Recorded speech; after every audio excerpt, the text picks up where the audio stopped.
Rotary was established in 1905 to provide service to others, promote integrity, and advance world understanding, goodwill, and peace through our fellowship of business, professional, and community leaders. To tell us all about this great organization is a lady who is an advocate for women's empowerment, the chairman of Women Can, Mikeala Stafrace.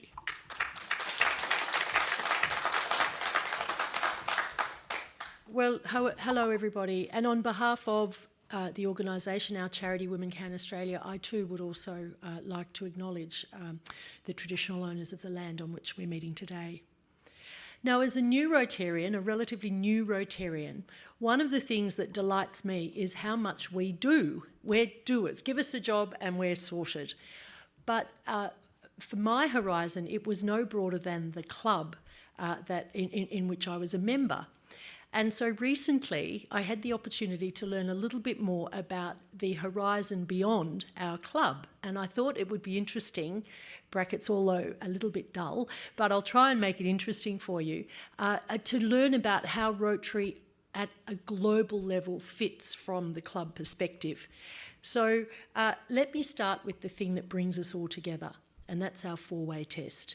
That is the one thing that all Rotarians will use as, if you like, their moral compass, their ethical floor. Everything we do is built on this test, and we all know what it is, and we all commit to living our life according to that. We then direct that foundation into 5 areas of service. And according to our ability, our interest and our capacity, there's service to our clubs, there's service to vocational interest, there's service to the community, there's service internationally, and then, of course, as Pat has just indicated, to youth. So there, if you like, our umbrella of areas of service. But it sits within 5 programs, and all of the funded and other things we do within Rotary sit within these programs, all of our activities. It's peace building and conflict prevention. And one of the areas that I'm particularly interested in from Women Can's perspective is with Ron Finkel's program called Project Rosanna, which is helping to do peace building in the Middle East.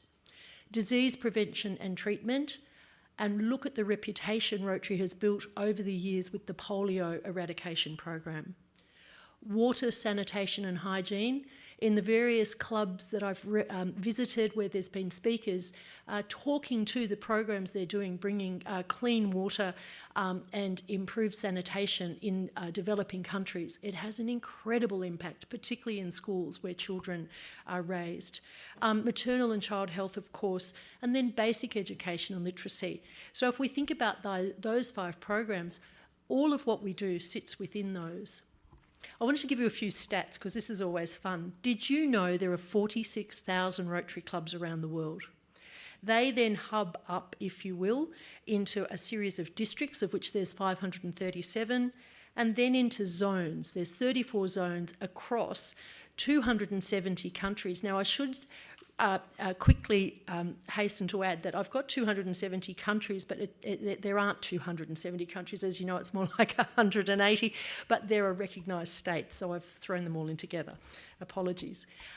This is a little Venn diagram that sets out how all this sits way above the club level, but for which we are integrally connected. Rotary International, a massive funding body. Rotary International, a funding body, and then the General Secretary. All of these are based out of Illinois in Evanston, where there's, just as a matter of interest, 49 languages spoken in that building with 819 staff. There's a really complicated org chart. If you're ever interested, you've got to have the org chart. But what I wanted to particularly draw the attention to, and I'm pleased to say that Linda's here soon coming in as our incoming governor, is the role of a district governor. When you think about the work that people like Linda have done, and our current governor and Philip Archer, other people who've done that role, it's an enormous contribution. And I don't know how they match that with their day job, if you will, but there's a list of all of the things that the district governor will do. It's not an easy job and they're very rarely home. But those governors are supported, and indeed the Rotary programs around the world are supported by subject matter experts. there's 42 subject matter experts, or regional leaders, if you will, who help guide the activities of the Rotary Foundation, the Rotary activities throughout the globe. And as you can see, they're based all around the world. Finally, above the district level, we have, oops, I've lost my slides. Well,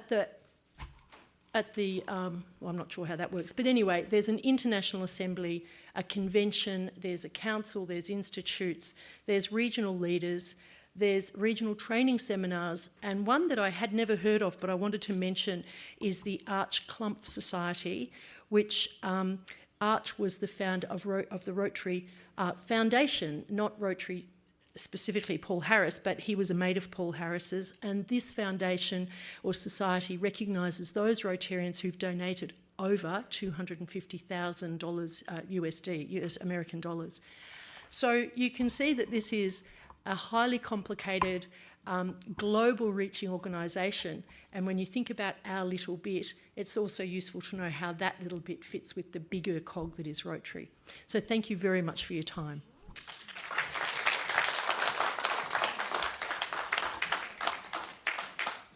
Thank you very much, Mikeala.